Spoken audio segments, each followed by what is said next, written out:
Peach's Kitchen with Chris and Blair. Today we're making Cornish hens and dressing. Hey, welcome back, guys. We're here today. We're going to make Cornish hens by Tyson. You can get any Cornish hen by any company you want. That is completely up to you. We're going to make dressing as well. And we're using the Aunt Your Mama buttermilk cornmeal with everything already in it. But and we're just making that exactly how they tell you on the back with the 2 cups. You can, for the smallest portion that they're going to make, because pretty much it's only a couple of us that eat dressing here. So I put the seasoning for 1 hen here, and I'm going to tell you exactly what that encumbers. It is 1/8 smoked paprika, or you can use regular paprika. It is 1/4 garlic powder, 1/4 onion powder. We have 1/8 of the Montreal seasoning. We have 1/8 sage over here, and we have 1/8 of poultry seasoning, and we have 1 tablespoon, which is a tab of butter. It's up to you, and we just take those and mix them together, and I'll show you. But for the whole session, if you're going to make up to 6, we're going to use 1/2 teaspoon of smoked paprika. We're going to use 2 teaspoons, I apologize, 2 teaspoons of garlic powder. We're going to use 1/2 teaspoon of onion powder, 1 teaspoon of Montreal steak seasoning. We're going to use 1/2 teaspoon of sage, any brand sage, it doesn't matter. We're going to use 1/2 teaspoon as well of the poultry seasoning. And we're going to mix it all together with 5 tablespoons of butter. And that is going to be what you're going to put over your hens. I do the same thing as if I do it for my turkey. So when I do my turkey, I'll show you as well. I'll have all of this in one bowl for my turkey, and I'll show you exactly what I do when I do it for these hens. But because I have some people that cook for themselves, that's why I'm making the smaller portion, and I'm going to cook the 1 hen by itself, and then I'll cook the other 5 together.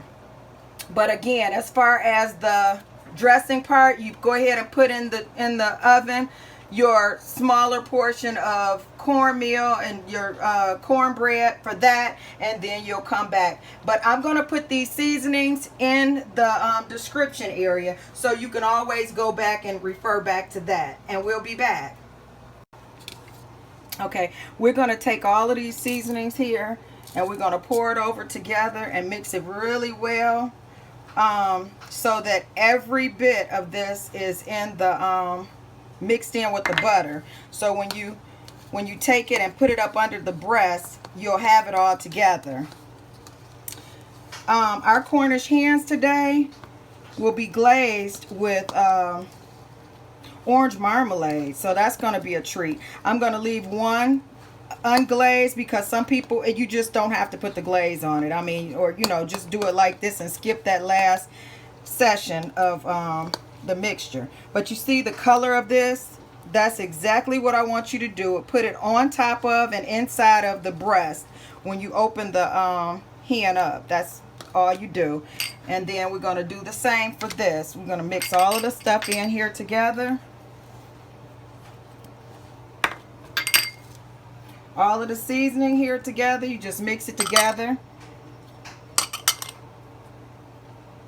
Every one of those seasonings, mix them up here.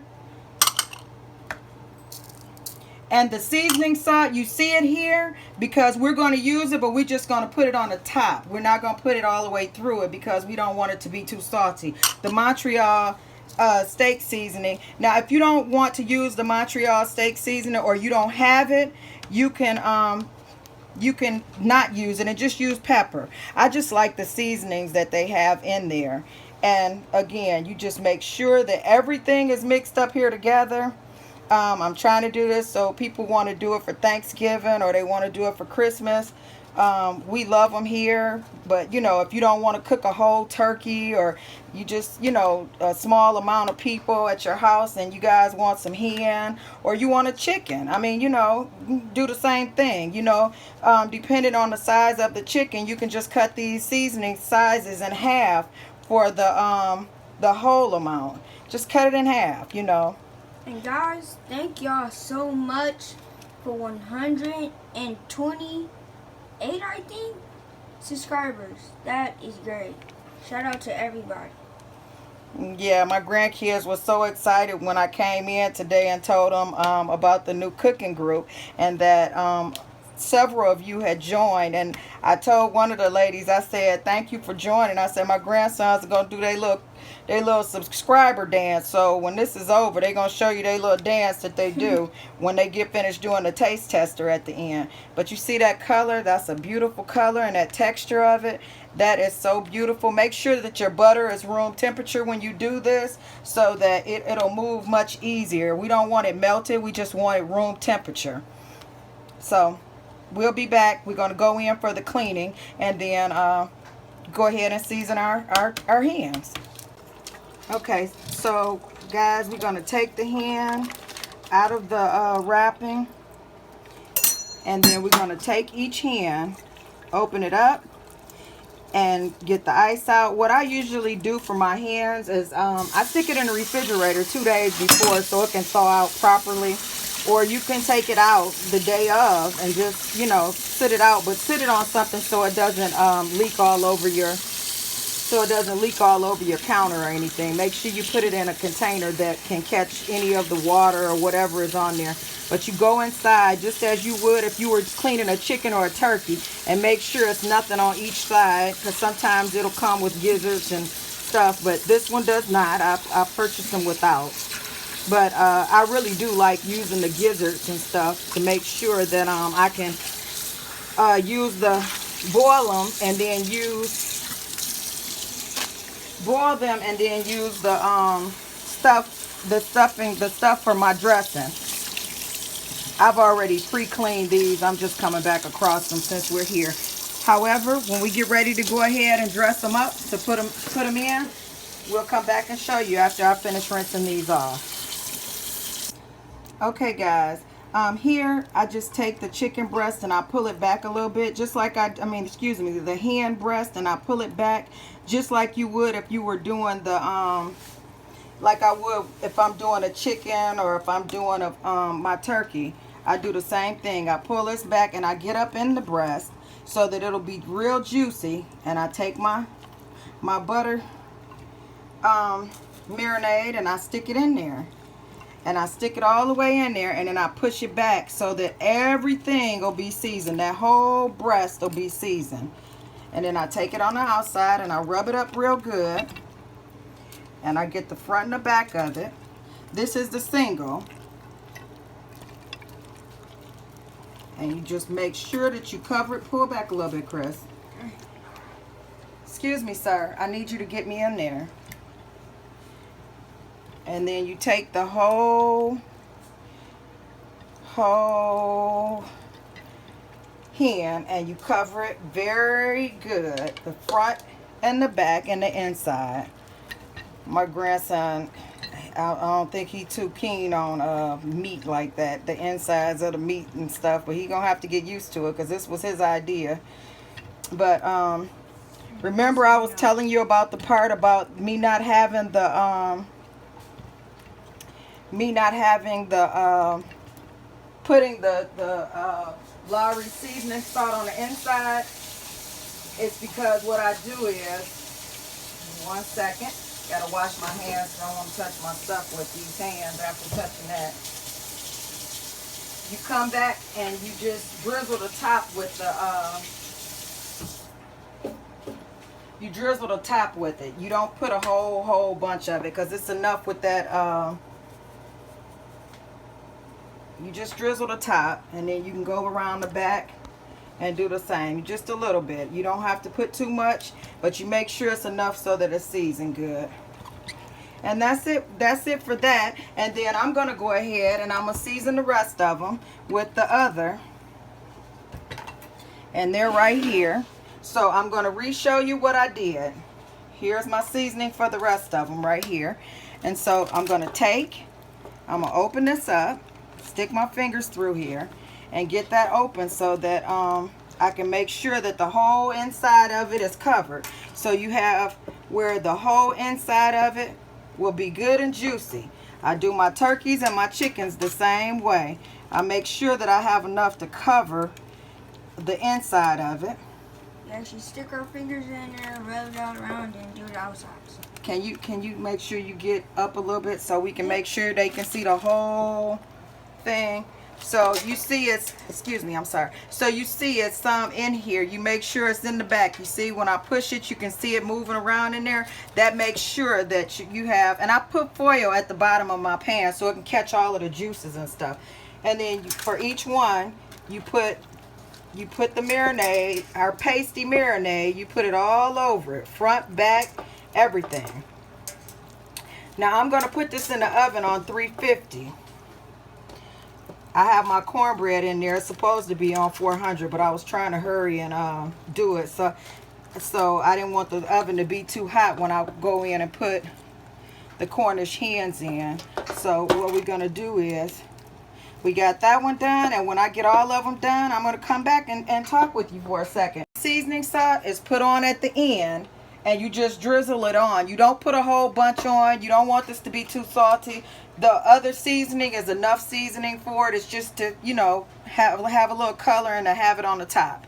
See it when we get back in a moment. Hey guys, make sure you get some in the cavity of the hen. I do the same thing when I'm doing my I do the same thing with my chickens, and I do the same thing with my turkey. So I just wanted to let you know again, when you're doing your seasoning and you putting this in, make sure you get the inside, because you got the inside that you want to eat, that your meat, you know, once you get that bone off, so you can have a flavor in there too. Okay guys, this is what the Cornish hen looked like after an hour.